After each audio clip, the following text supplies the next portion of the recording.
আরো কিছু কিছু শিরোনাম রয়েছে যা আপনাকে বিপদে ফেলে দেবে। যেমন কিছুদিন আগে একটা শিরোনাম দেখলাম, তিনি আর নেই। সেই শিরোনাম পড়ে অনেকেই শোক বার্তা রেডি করে ফেলেছেন, কেউ বা জানাজায় যেতে না পেরে দুঃখ প্রকাশ করছেন। ভেতরটা পড়ে বোঝা গেল তিনি নেই, মানে তিনি বিদেশে গেছেন, ঢাকায় নেই।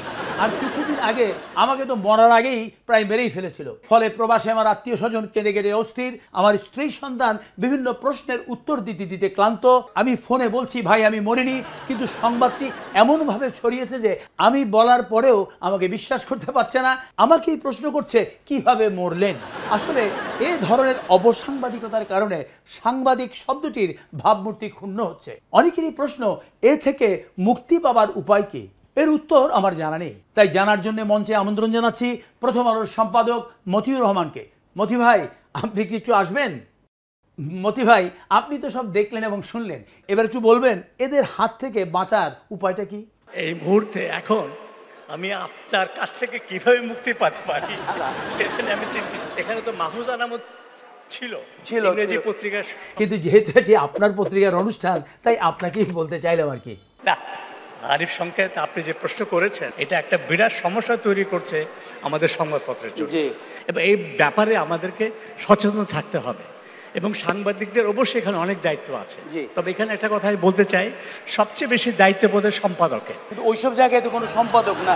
এটাও ঠিক যে অনেক সংবাদপত্র বা টেলিভিশন বা অনলাইন পত্রিকার নাম করে সাংবাদিকরা এই ধরনের কর্মকাণ্ড করছেন। আর এখানে সবাইকে আমি বলবো আপনারাও সতর্ক থাকবেন, সচেতন থাকবেন এবং আমাদেরকে সাহায্য করবেন যেন আমরা সত্যিকার অর্থে ভালো সাংবাদিকতা করতে পারি। অর্থাৎ এদের হাত থেকে রক্ষা পেতে হলে আমাদের সবাইকেও আরো সতর্ক এবং সচেতন হতে হবে। অনেক অনেক ধন্যবাদ মতি ভাই।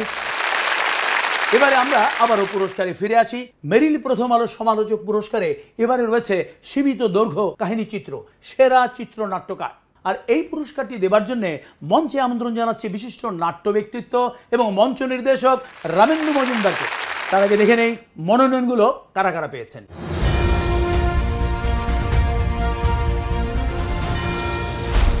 কোন সকালটা পূরণ হয়েছে আমাদের? কি করছেন আপনারা আমাদের জন্য? আমাদের এই সংসারটা কিভাবে চলে তুমি কি বুঝতে পারো? হ্যাঁ, তোর আম্মা কাঁদতেছে কেন? না মানে দুলা ভাই, আপনার না খুব মাথা ব্যথা, তাই না আপা? মাথা ব্যথা? বাবা চা করে দিই আপনাকে। তুই কি পাগল হয়েছ? এরা আম্মুকে কিভাবে বলবা? উনি গাইনি ডাক্তার, তাই ভাবলাম যে শোনো না, অন্য কাউকে বলি। আমরা ম্যাক্সিমাম গাইনোকোলজিস্ট আমাকে চিনে, আমার মাকে চিনে। সেরা চিত্রনাট্যকারের পুরস্কার পাচ্ছেন সময় সব জানের মৌমিতা হোসেন।